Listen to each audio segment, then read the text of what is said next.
Everybody ready? We've had urgency and effort about every day. I really like this team. I like the way they've worked. We've tried to explain to them, you've won the second most games in the ACC, so you're close. The thing we haven't done is we haven't finished, and that's why people get frustrated. It's why we get frustrated. So we've got to finish better, and they understand that. So mentally and physically, they've got to bring it every day. That's what we haven't done. We've beaten some teams that we're not as good as. We've lost to some teams that we were better than. So they've got to bring it every day, and that's what we've talked to them about in this camp. That's most important. And if you don't, you're average.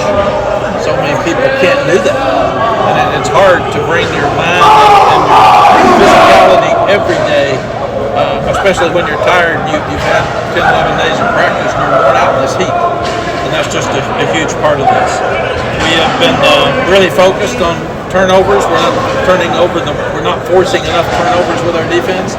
We've always taken care of the ball with our offense.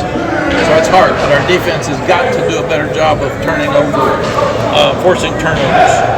Same thing with explosives. We've looked at last year's explosives given up by the defense, and most of them were missed assignments.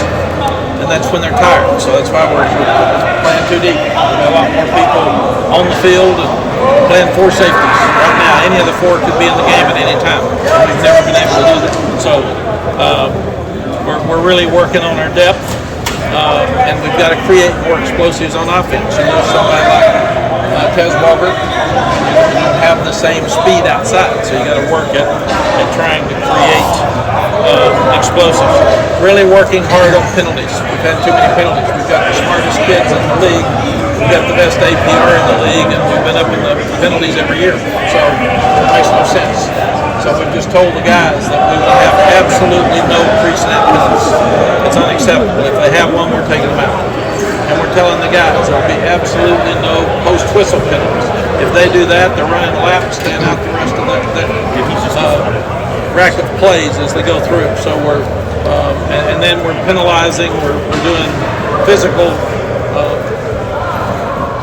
drills for consequences for guys that have holding penalties or pass interference penalties. So those are usually what you have. So we're actually taking another step for enforcement into those areas. Working really hard on the red zone. We've been average on the red zone on offense. We've been bad in the red zone on defense. So every day we're working live in the red zone. And you saw it today. That's what we did. We had a red zone scrimmage here at the end. So we've got to improve in that area. And then we've always talked about dominating in special teams. How do we finish stronger? You get more depth. It helps morale. It keeps people fresh, and you have fewer injuries. And that's a huge part of what we've got to fix at the end of the year. We've hit more because we've got more depth. And we're more physical right now in this camp than we've been since we've been here because we can be. We're already looking at who would be on the travel squad. We'll talk to we will take about 80 guys to Minnesota. So we're telling the guys, how do you get on that plane? And what do you have to do to get on the plane? And we've got lots of competition. It's really fun. If right now, when you've got guys like Josh Harris and Travis Shaw and Kevin Hester and you've got guys like Rucker and Des Evans getting after you, the offense better come out here ready to play because they're going to get embarrassed if they don't, and that's something we haven't been able to do. We've put a lot on the leadership committee. This is an older team. It's an older mix with a lot of young guys that are going to play. It's really a unique mixture of what we've got, but we've put a lot on these guys. Ask them to handle all the discipline in their units and making sure that they call the guys out and help coach them on the field. And they're doing a really good job in that area. Scrimmage, I felt like the defense dominated the scrimmage on Thursday, and as it usually is yesterday, we had another type scrimmage, and the offense dominated it. So that's what we got to do. We can't come out one day with one bunch and another day with the other. We've got to get more consistent as we go through it. And our scrimmage the other night was at game time. It was at 7 o'clock. It was raining, so we were lucky to get it in, but it was great to have a scrimmage with rain and wind and all the things that can happen in a game that you can't prepare for. The last thing before I answer your questions is that it's really helped us that the analysts and QCs can coach. Ty McKenzie played 9 years in the NFL and he coached 8. And he's helping Coach Thigpen with the linebackers, and he's also helping coach special teams. Then you've got Nick Newsom, who was a coordinator at, I think, Gardner-Webb, but he worked with Jeff Collins at Georgia Tech. You got Jimmy Lindsey, who was the defensive line coach at Illinois, South Carolina, and LSU. So we got a lot of great guys that are stepping up to help. Clyde Christensen has helped so much. I mean, you got the best quarterback coach in the country coaching your quarterbacks along with Chip. But when Randy Clemens had to go to the hospital and had to miss a week, Chip was able to go down and help with the offensive line because Clyde could coach quarterbacks. You got Natron Means that can help the running backs when Larry Porter's working with special teams. And then you got guys like Caleb Pickrell and Kyle Fuller who are younger coaches that could actually coach the offensive line while Randy was gone. And then we're so lucky to have Eric Mealy, and Eric was the special teams coordinator at Washington State and at Mississippi State for Mike Leach, and he has really been helpful with our special teams. So we've been able to be more organized and get more things done at one time and be more efficient. Questions? How much closer are you with the quarterback situation? How much clarity have you gotten, especially since you guys have gone past? We'll have a scrimmage on Saturday that will be a really good scrimmage like the first one. And then after that, we'll start looking hard at depth charts and personnel more and more. Is it still going back and forth? It is. It is. All three of them are good enough. That's a good thing. Now we got to figure out who's the one that gives us the best chance to win. And you've got differences in that Connor can throw and runs 4.4. He hadn't played very much. Max has played 1,600 games and thrown 900 passes in the SEC and played against very tough competition in a tough league and loud stadiums. And Jacoby's behind them simply because he wasn't here for the spring. So right now it would be Max and Connor competing at the highest level and Jacoby coming on. Like you said, the defense had a dominant showing in the scrimmage. A lot of times, it starts up front, in the trenches in that front seven. How would you kind of describe the way the front line defensively played? I am so excited about our front seven. We're thin at linebacker. I mean, that we've got to get a third and fourth, fifth linebacker. So that's critical. We've got some of that at each position. But Josh Harris has brought energy, he's brought maturity, he's brought leadership, and he has really excited those guys. And he has been a huge plus for us inside. And he's helping all the others grow up. And Ted Monachino's an amazing coach. So I like what I see out of those guys right now. And then you mentioned linebacker. How much closer are some of those next guys? I know Short and LaValle, their names have kind of come up. How much closer are those guys getting to being kind of in that rotation? You've got Short, LaValle, you've got Ashton Woods, you've got the Law brothers, all that are competing for those two spots. And what we're trying to do is tell the coaches it needs to be the best players. If you say, well, he can't play Mike, he's got to play Will, I don't want that. Get the best guy out there and cross-teach, cross-train. So that's what we're trying to do, and that's why we're working those guys. Like in our goal line scrimmage today, Power didn't play. He and Amari were out, so we had all those young ones just going in. Amari's young, but he's more experienced than they are. So we're trying to find the third and fourth corner. We've got 4 safeties. I'm really excited about our safeties. They look really good, and we can rotate them at any time, and we are. We've got 3 guys that we think can play star.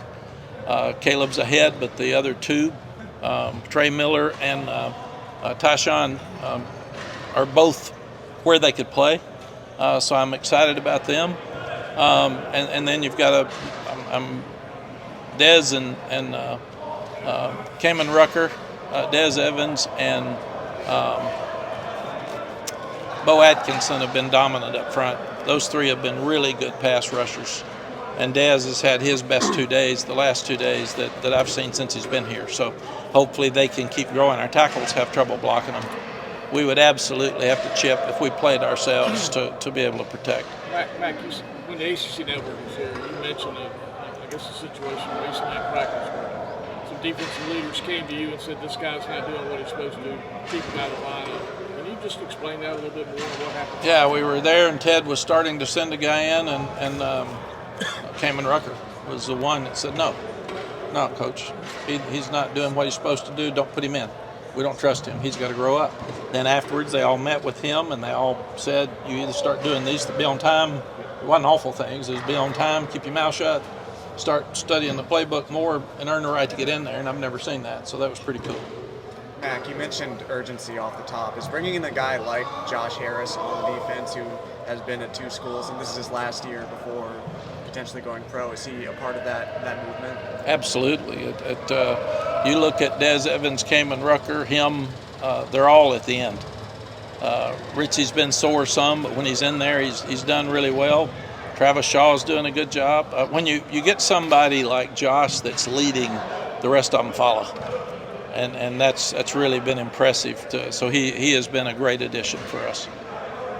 You think about Kevin Hester, Travis Shaw, and Josh Harris up front. That's a lot of body. There's some big guys in there. It is a lot of body.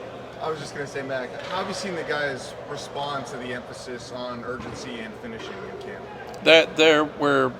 We're all over it with them because we have a thought of the day every day that we actually got from Coach Smith 100 years ago. And today's was go back and look at your last 24 hours. What'd you do to prepare yourself for this practice? Did you sleep? Did you eat right? Did you get in bed when you were supposed to? Did you not put anything in your mouth that you shouldn't put in there? It's going to help you. So what'd you do? And if you didn't do that, then you don't deserve to play. And we also told them afterwards, don't tell me you want to play. Every one of you want to play. But we're pressing you enough that you've got to show us you want to play, and you've got to earn the right to play. And then when you do, it's in front of everybody because we're showing clips every day to the team of guys who are doing well. And if you're not in those clips, then obviously you haven't earned the right to play.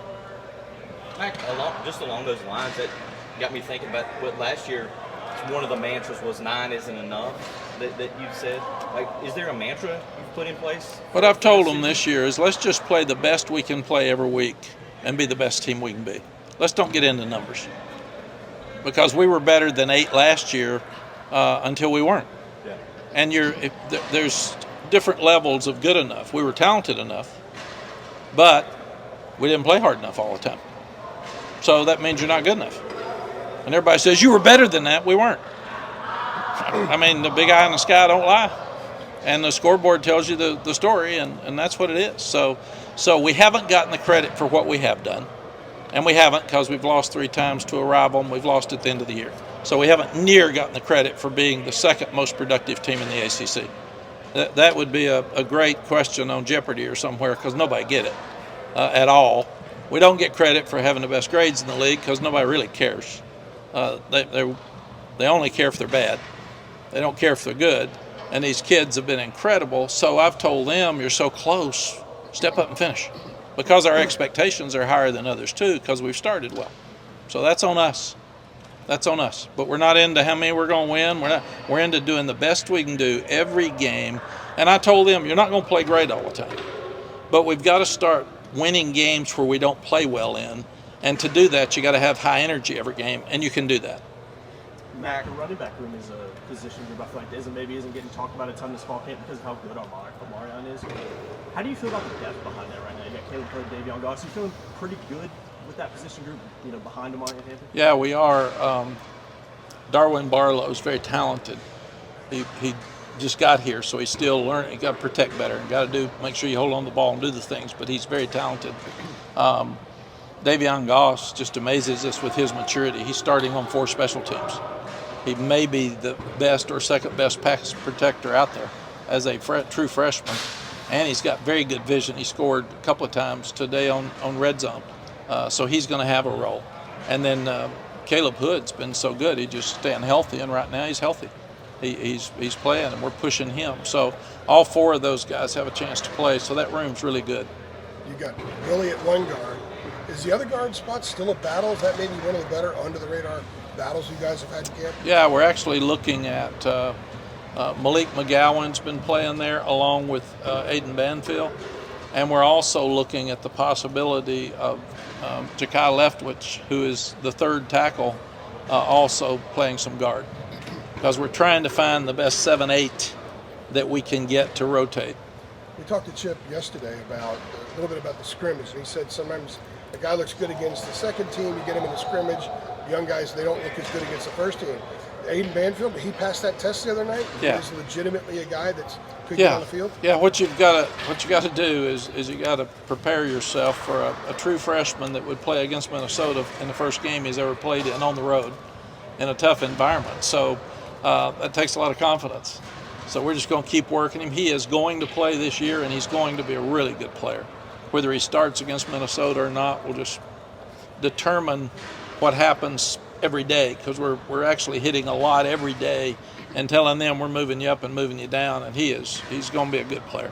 Mack, 2 years ago, you sort of had a similar schedule set up to this year where you had 4 non-conference and then 8 straight league games to the year. And you said you were treating that as sort of a mini season and then sort of seeing where you are after that. Not to look too far ahead, but are you treating this year sort of the same because you have the 4 and 8 set up? Yeah, you always want to win your conference championship. So what we've got is we divide our season up every year into different parts. So those first 4 games will be the start of the season for sure, and then we'll stop, we'll regroup, we'll reevaluate everything, and then start over at Duke. Mack, on the scrimmage from the other night, obviously it was pouring rain. Did that limit you in any ways with the weather? And also, what were some of your top line things that you personally noted coming out of there? Guys who stood out or didn't stand out? Just what were some of your notes that you made? Well, the first thing we said, if we could get out there without lightning, we wanted to go, because it's going to rain on us at some point during the season, and we don't want to have an excuse that we were limited. I mean, that's excuses. They don't always play indoors. So you got to handle the elements. So, yes, it was harder for the offense, but that doesn't matter. They've got to play in that weather. It's harder for the punters and the kickers, but they've got to play in that weather. But one thing, it's really funny when you're, as a head coach this time of year, you stay frustrated because if your offense is not turning the ball over, that means your defense is not forcing turnovers. So I brag on the offense and jump on the defense. It's harder unless you're scrimmaging live, because in Thud, a lot of times we tell them, stay up. And it's hard to strip the ball without pulling them down, and don't hit the quarterback. And a lot of times the quarterback disruption is where turnovers come. Then we've worked so hard on explosives. The defense is giving up fewer explosives right now than they've given up since we've been here.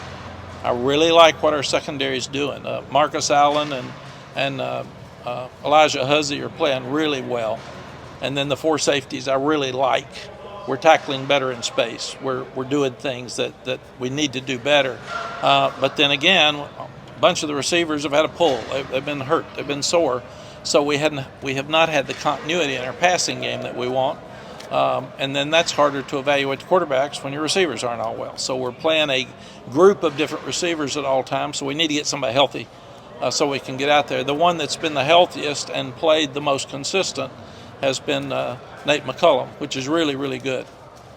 He and Bryson Nesbitt have been the 2 best at that, quote, pass-catching positions. Just going back to Kaimon and him coming to you and saying this player's not doing what he's supposed to, can you just talk about with this preseason how he's developed as a leader and what you've seen? Yeah, he's a National Honor Society student out of high school. He was undersized. He has a chip on his shoulder every day because everybody told him he was too little. And I think that's a great advantage for him on pass rush because he can dip his shoulder and get under our 6'8" tackles. So that makes it harder for them. But what you look for is who's going to be disruptive in a game. And he's disruptive every week. He practices the same every day. He works the same every day.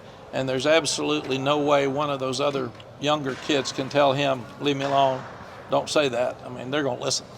Because he and Power Eccles are running this team and on defense, and that's a positive.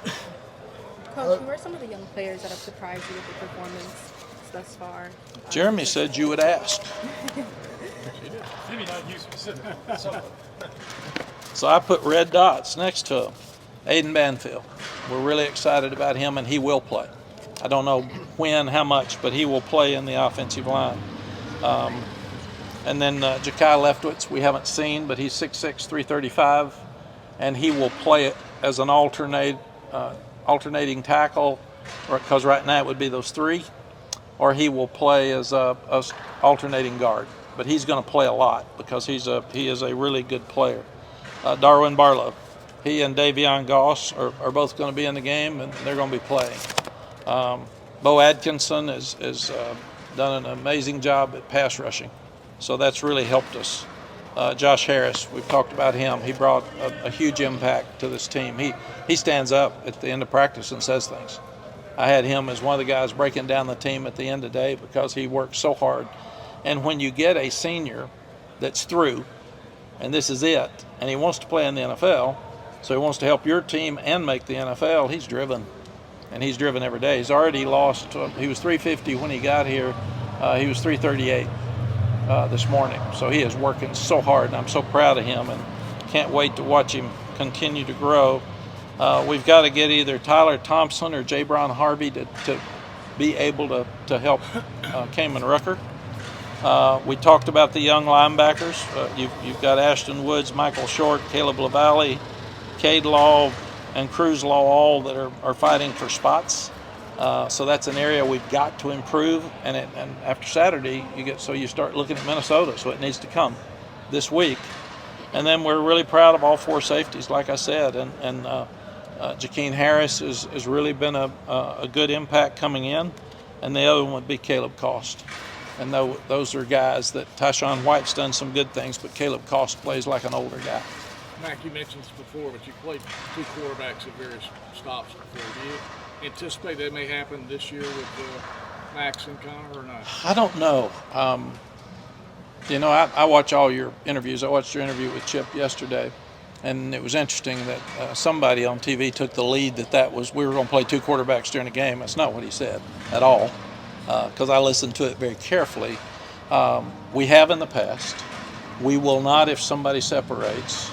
But if we're not really sure which one would be the best, we'll play both.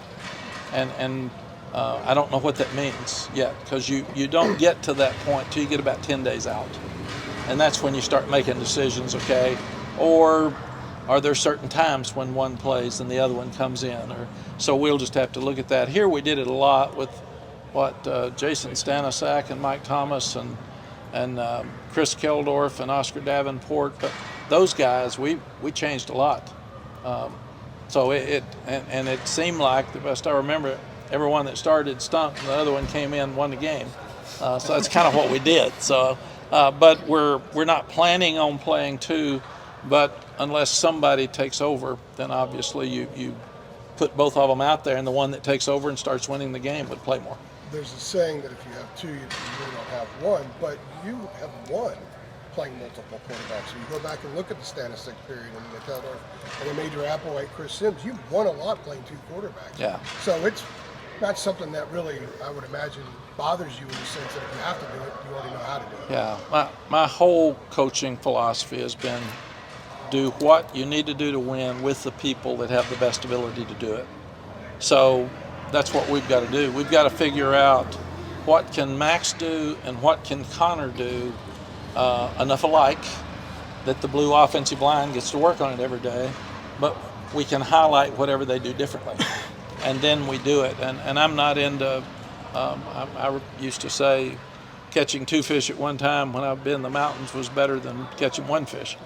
I do know if you've got one quarterback and he gets hurt and the other one's not ready to play, you're in trouble. We've got three that can play. If one of the two got hurt, Jacoby could get ready to play by taking every snap, and because he's experienced and been around, he makes some unbelievable throws. And he'll be in the mix if somebody gets hurt or by next year, because he's got 2 years. So I'm excited about the quarterbacks. I just want them to be better leaders, and it's always hard when one of them's not in charge. I remember telling Drake, you don't say much. He said, I'm not the starter. We don't have a starter.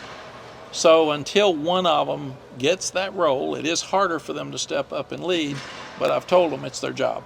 You're on call every day, showing us who can lead and who can make a difference in this team. Have you seen what you wanted to from Tom McGinnis so far? I'm sorry? Have you seen what you were hoping to see from Tom? Yeah, we're punting the regular punt and the rugby punt both. And both punters have tremendous legs And I would say that both have been 75% good, but some inconsistency that we got to get rid of. Mack, we're hoping to get Randy Clemens at some point, I think, this training camp, and talk to him about what he's been through. Yeah. Can you, would you be willing to share Yeah, some of the things? I'll share some of get it. into that? I'll let him share the rest of it. But you're going to get him tomorrow? Okay. Yeah. Well, it sounds like it's been an ordeal.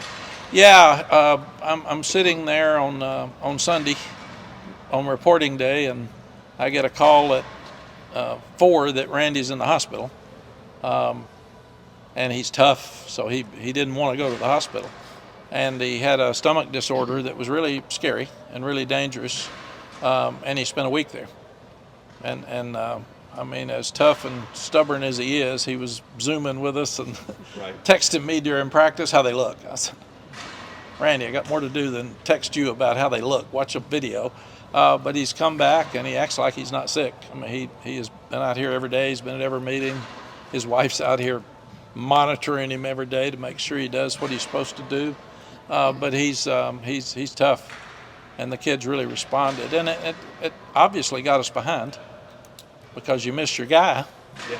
And he had 2 that had never played before here in Greenberg and Leftwich, and he's got Howard that he had coached. So it slowed us down some, but I'm still standing with. I'm excited about both lines of scrimmage, probably more than I have been since I've been here. Are we there yet? No. Do we still have things that steps and everything else? But when you put good against good, it's a fight, and it's a fight every time. We did put Willie in a bind because when you got 2 6'8" tackles, he looks even shorter.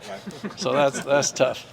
I was going to say, speaking about Coach Clemens, is that something that could flare up again, or is it behind him now? Do you feel? I think he would have to tell you. I think he's fine. I think they'll have to look at it again in the spring. But short term, he's fine, and he's out of the danger zone, or he wouldn't be out here, obviously. Right. Mack, how have you guys been trying to simulate the environment that you're going to see in Minnesota in practice? Because it's national TV week 1. Yeah, It's going to be all I've told them you're going to have what you had at Virginia Tech after COVID. So that's what you got. And I enjoy those environments. I said enjoy it. And with the helmet communication, we're turning the music up really loud so they can't hear. So they have to really work to hear Chip and Jeff. So I think that'll help as well. Like now that you've had, I guess, a couple of weeks of practice with the guys, Zach Greenberg's, one guy that, some people have kind of, mentioned the last few weeks. How have you seen him, obviously coming from that D3 level, how have you seen him competing in these last couple of weeks? We were going to put him at both guard and center, but we feel like he needs to get settled because it's all new and fast for him. And he's the backup center, and he's done a good job with it. He's had a couple of bad snaps every now and then, but that's because he's trying too hard. But we're just trying to get him settled. And I think he'll be a good player. He's definitely worth signing him. How's he been with the physicality? Good. He's been good, and you got those big bodies on you now. It's a mess. If you can imagine ducking your head and putting the ball between your legs and having Josh Harris breathing on you. It's not. Great. Yeah, it's not fun and simple and easy. So, but it's been really good. He has not backed down. He has not gotten frustrated, and I've just told our guys, like, the defense playing so well, then they didn't handle it as well coming out. We haven't handled success well. So we got to grow up. We just got to grow up. And we've got to be stronger and tougher. And if you're going to be a great team, you got to be a great team every day. You can't be – you can have great days, but that doesn't make a great team. And that's where we've got them. You got time for 2 more. Mack, as it look, it's what is it, August 11th, I think. As you look at it right now, like for this offense to be able to play to its strengths, like you've mentioned, will it have to be an Omari and Hampton-led offense? With some of the questions you have at quarterback, like, does he have to sort of lead you guys? Yeah, I would think yes and no to answer it. We're good enough at receiver. We're good enough at quarterback. We're good enough at tight end. We got enough pieces because people are going to try to stop Omari. So we're going to see the box being full, and there's going to be one-on-ones, and we're going to have to take advantage of them. But our quarterbacks are good. They're talented. I'm not worried about it. We turn on TV and see Drake and Sam. Right. So I got it. But like we said, Connor's shown some days where he's really talented, and Max has played a lot of ball. So I think and Max is accurate. He's 6'5". Max can run better than people think he can. And Connor consistently gets better. I think, again, Clyde's helping all three of those quarterbacks. And then you put Jacoby in, and he'll make some plays that wow you. And you're saying, well, how simple can we get him this spring? And we can do that. But I am not worried about our quarterbacks. I think they'll be fine. As a team, we've got to be more consistent. And I've told them, if you play bad with energy, you've still got a chance to win. If you play bad and let your head get down and you lose your confidence and have bad body language, or you don't have energy when you came, you're going to get beat. And that's what we've done in some cases that we got to change. I asked Chip yesterday this. It kind of goes off what you're saying with the quarterbacks. Like, they kind of have different starting points. You know, Maxwell experience, Connor younger, Jacoby coming in late. So does that give you an idea that maybe this battle, maybe more open-minded to changing it as things go on? Yes, and there is a starting point. You know, we have to play Minnesota. So, I mean, we have to make some decisions, but who knows if that's the end game. I mean, we may learn something at Minnesota we can't learn in practice. Who handles games better? If we're not doing well, we'll probably put the other one in at that point if it wasn't working, because they're both talented and they've both been starters. So I'm not taking that out either. Every decision we'll make will be to win the game.